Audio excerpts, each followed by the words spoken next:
Welcome to Real Insight YouTube channel. Today, I'll gently explain a disturbing crime horror movie called I Spit on Your Grave. The film follows Jennifer, a young writer who moves to a secluded cabin in the woods to work on her novel. What begins as a peaceful retreat soon turns into a nightmare when a group of local men target her with cruel intentions. What unfolds is a chilling story of fear, survival, and the horrifying darkness hidden in human nature. Our story begins with Jennifer, a novelist who decides to leave the busy city behind and live in a quiet cabin in the countryside. When she arrives in the area, she first visits a store to collect the keys to the cabin from Earl, the owner.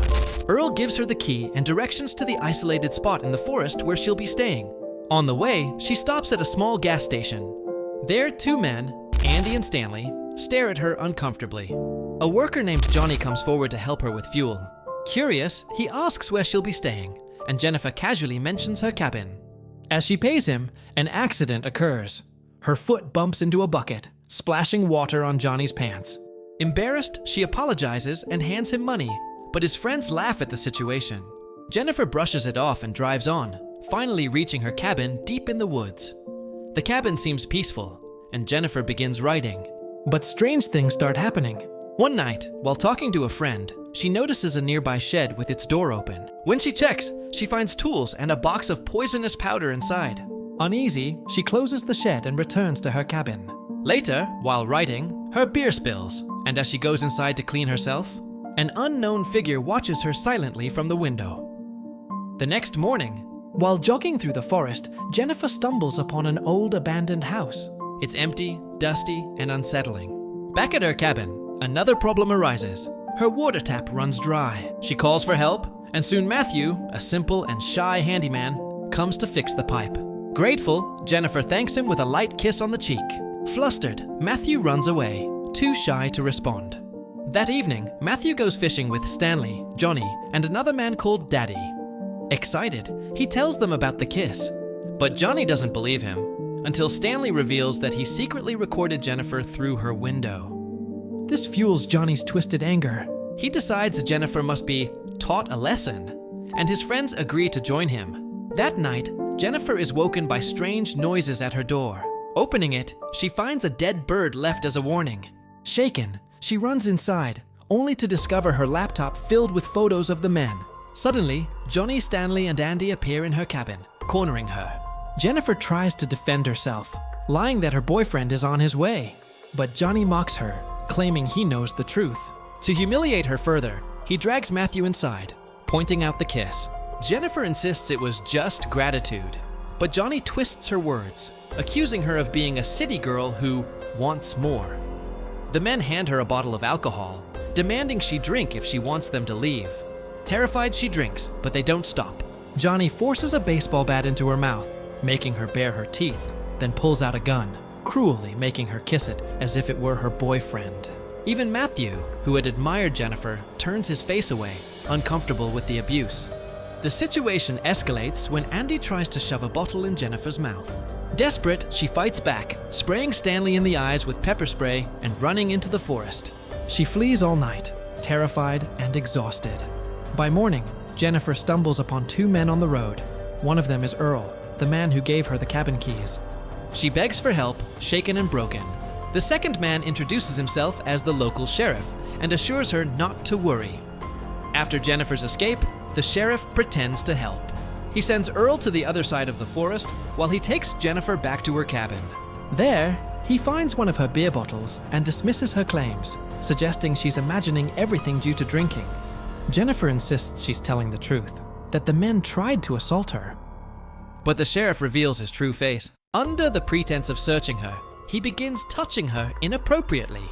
Suddenly, Johnny, Stanley, Andy, and Matthew arrive, smirking. Jennifer realizes the sheriff is with them. He joins their cruelty, mocking and beating her, warning that something terrible is coming. Johnny seizes her and tells Matthew it's time to become a man. He orders Matthew to undress Jennifer. Shy, broken Matthew hesitates, but under pressure, he tears her clothes and forces himself on her. Jennifer screams in pain. At that moment, the sheriff's phone rings. His daughter Angel reminds him to come home early. With casual calm, he promises her he will, Then, as if nothing happened, he and the men leave Jennifer battered on the floor. But the torment isn't over. As Jennifer stumbles half naked into the woods, the men ambush her again. They drag her to the ground, pour water on her face, and continue their assault. The sheriff himself strips and rapes her while she cries in agony. One after another, they all use her, and when finally satisfied, they leave her broken. Barely conscious, Jennifer stumbles toward a bridge. There, the men catch her again. But before they can kill her, she leaps into the river. They wait for her body to surface, but it never does. Convinced she drowned, the sheriff warns the group to stay alert, fearing exposure. To erase evidence, they burn Jennifer's belongings. Back home, the sheriff plays the role of a caring father, greeting his daughter and celebrating her achievement of getting into an honors program. The next day, he returns Jennifer's cabin keys to Earl, lying that she has already left town. But Jennifer's sister soon calls Earl, worried that she hasn't come back. Suspicion grows. Meanwhile, Stanley panics when he discovers his camera is missing, the one with videos of Jennifer. Johnny is furious, beating Stanley for recording everything in the first place. That night, Johnny hears strange noises outside his house. At his doorstep, he finds a dead bird. Nervous, he thinks it's a prank by his friends. But then he discovers a slipper, Jennifer's slipper. Fear creeps in. When he hears movement in the bushes, he blames Matthew. The sheriff too receives a chilling message. At home, his wife hands him a gift box left for him. Inside, there's a cassette tape. The sheriff turns pale. Jennifer's torment has been recorded. Enraged, he confronts the boys, beating Stanley and demanding why the video exists. Johnny insists Matthew is the one haunting them, guilt eating at him after Jennifer's supposed death. The sheriff orders them to find Matthew, but the sheriff also acts to protect himself. He visits Earl, who had grown suspicious, and coldly shoots him dead. Meanwhile, Matthew, guilt-ridden, sits outside Jennifer's old cabin. He hears a voice, Jennifer's voice, calling him upstairs. There she sits, calm, almost ghostly, on a sofa. She tells him she knows he feels guilty. Matthew begs for forgiveness, saying he didn't mean to hurt her. Jennifer gently embraces him, then suddenly loops a rope around his neck. She tightens it, choking him until he collapses. Elsewhere, Andy and Stanley search for Matthew. Andy wanders into a deserted house, finding a filthy mattress. But Stanley's fate is sealed, because Jennifer finally reveals herself. The survivor they thought was dead has returned. And now, she is no longer the victim. Stanley is the first to fall into her trap. As he charges at Jennifer, his foot snaps into a hidden snare. He screams for help, calling out to Andy.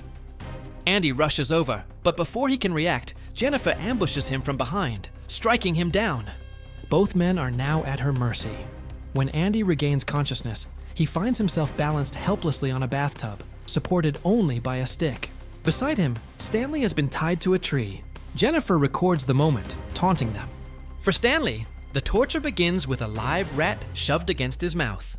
Then she threads a fishing hook through his eyebrow and ties it tightly to a branch so he cannot blink. The cruelty mirrors the humiliation they once forced on her. Jennifer moves between the two captives. Andy begs for mercy, but she reminds him of her own plea show she cried for help, while they ignored her and used her body. Coldly, she shoves his head under the water, promising him a terrible death. She then turns back to Stanley, slicing open a fish and packing its raw flesh into his eyes. Birds soon descend, pecking at him until his eyeballs are ripped out. Stanley dies in unbearable agony. Back at the bathtub, Jennifer poisons Andy's water with the same powder she once discovered in the shed. The stick beneath him gives way, forcing him into the toxic pool. His mouth burns, and he writhes before finally going still. 2 down. Jennifer's next stop is the gas station, where she ambushes Johnny. When he wakes, he is stripped, tied, and powerless. Jennifer calmly asks if he knows what's coming. Then she begins ripping out his teeth one by one. Johnny howls in pain, spewing curses, but Jennifer silences him with venom. You were proud of your manhood. After today, you won't be. With chilling precision, she severs his genitals and shoves them into his mouth. Johnny dies screaming, a victim of the cruelty he once glorified. Only the sheriff remains. At work, he receives a call from his daughter, Angel. She happily tells him her teacher is taking her out. But when the sheriff asks to speak to the teacher, a voice chills him it's Jennifer. Shocked, he begs her not to hurt his child. Jennifer hangs up. Panicked, the sheriff races home. only to hear from his wife that Angel's teacher already took her to the playground. He rushes there but finds nothing. As he turns back, Jennifer ambushes him, knocking him unconscious. When he wakes, he is bound, a shotgun forced painfully inside him. The once powerful sheriff is now humiliated, begging Jennifer to let him go. She mocks his pleas, reminding him of the night he laughed while she cried. When he asks about his daughter, Jennifer cruelly suggests how it would feel if someone violated her. Furious, the sheriff swears he'd kill anyone who touched Angel. Jennifer replies coldly, "And that's why I'm punishing you. Because you did the same to someone else's daughter." Her final trap is gruesome. She ties the shotgun's trigger to Matthew's hand, Matthew, still unconscious, lying nearby. Jennifer tells the sheriff that once Matthew wakes, the gun will fire. Leaving them both, she sits outside in silence. Moments later, Matthew stirs. Terrified, the sheriff begs him not to move. But Matthew jerks his hand, and the gun discharges. The blast tears through the sheriff's body, striking Matthew as well. Both men die instantly. Jennifer has completed her vengeance. From helpless victim to merciless executioner, she has destroyed every one of her tormentors.